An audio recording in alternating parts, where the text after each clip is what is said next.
Hi guys, welcome back to a new episode of Apps Academy. Today in this video, I'm going to show you how you can log into your Go2Bank's account on web browser. Keep watching the video till the end. To log into your Go2Bank's account on web browser, firstly go ahead and launch open your Google search. On the search box at the top, type in www.go2bank.com and make a search. The official page of Go2Bank's account will appear on the screen. Click on three lines at the top left corner of the page. Tap on Login option. You will end up on the login page of your Go2Bank's account.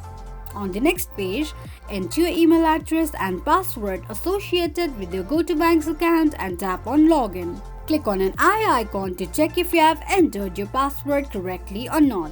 In case if you want your ID to be remembered next time you log in, tick mark on the box that says Remember Me.